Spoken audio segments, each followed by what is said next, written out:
I'm happy to be a part of their book, From Service to Sacrifice. It was compiled by Miss Fitzgerald, and in it, we have quite a few people that were interviewed by her, and she asked us to do some reading.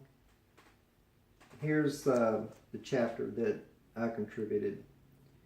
Girard Frank Bolton III, U.S. Army, 84B Combat Draftsman, Anahuac Atoll, multiple tours, 1977 through 79. My first memories of Anahuac were about being asked to volunteer. Even though as a combat draftsman, I took a pipe fitter slot to get over there. They had already had me working as a jack of all trades, but when I was asked to go to Anahuac, I was guaranteed draftsman work. I was on the third plane, loaded with soldiers to arrive for the atomic cleanup mission. I was assigned to Charlie Company with the 84th Engineer Battalion at the beginning of my first TDY tour at Anahuac Atoll. On the atoll, we were tasked with building prefab structures for the Lojua base camp. When the majority of the prefab work was finished, they moved to Lojua to help erect those structures. I remained on Anahuac to perform drafting, clerical, and mail clerk duties. However, before my 5.5-month TDY tour was over, I was transferred to Headquarters Company in S3 Ops and did major drafting work. My second 8.5-month TDY was also in Anahuac with the 84th Engineered Battalion's S3 operations. Anahuac was paradise for me, but then I wasn't out in the middle of everything like a lot of guys were. The men over on Run It were the ones who had it tough.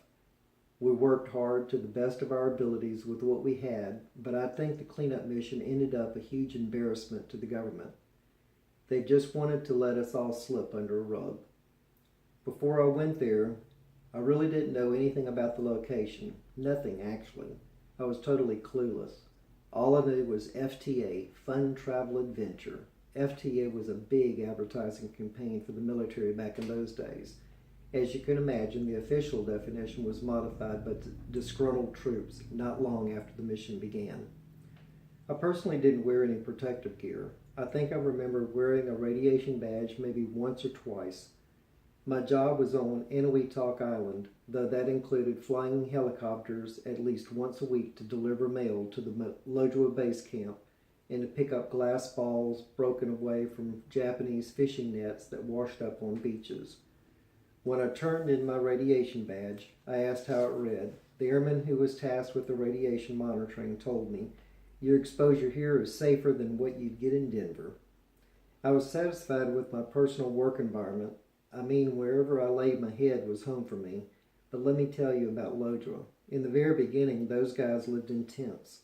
A lot of them had major problems with rats coming into their hooches at night, and those hooches, tent on the outside, no AC, no screens on the windows, no glass, just open air.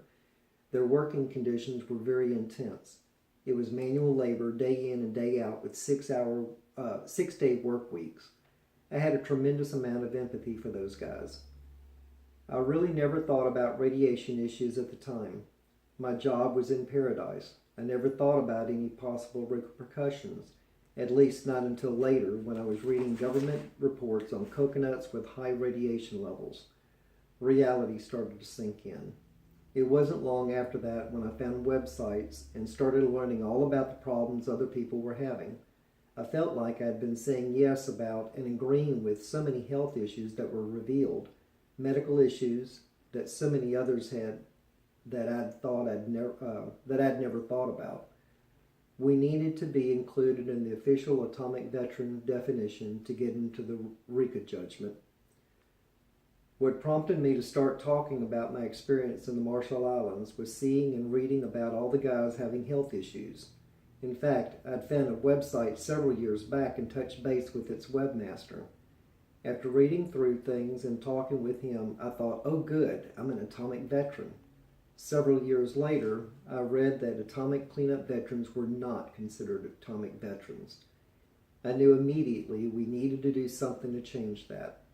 A lot of us have many medical problems along the same lines as those in the test era.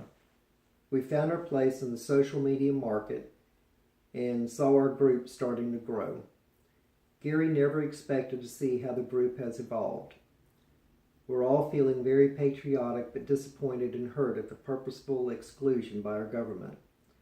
As you read various documentation about the cleanup, keep in mind the variety of personnel who participated. This fact represents the different government organizations and all the different slants on the matter, just like in a regularly sanctioned scientific experiment. Over time, politicians have put their fingers in it with new projects to fund, and we turned into forgotten, glow-in-the-dark veterans. We're just kind of out there.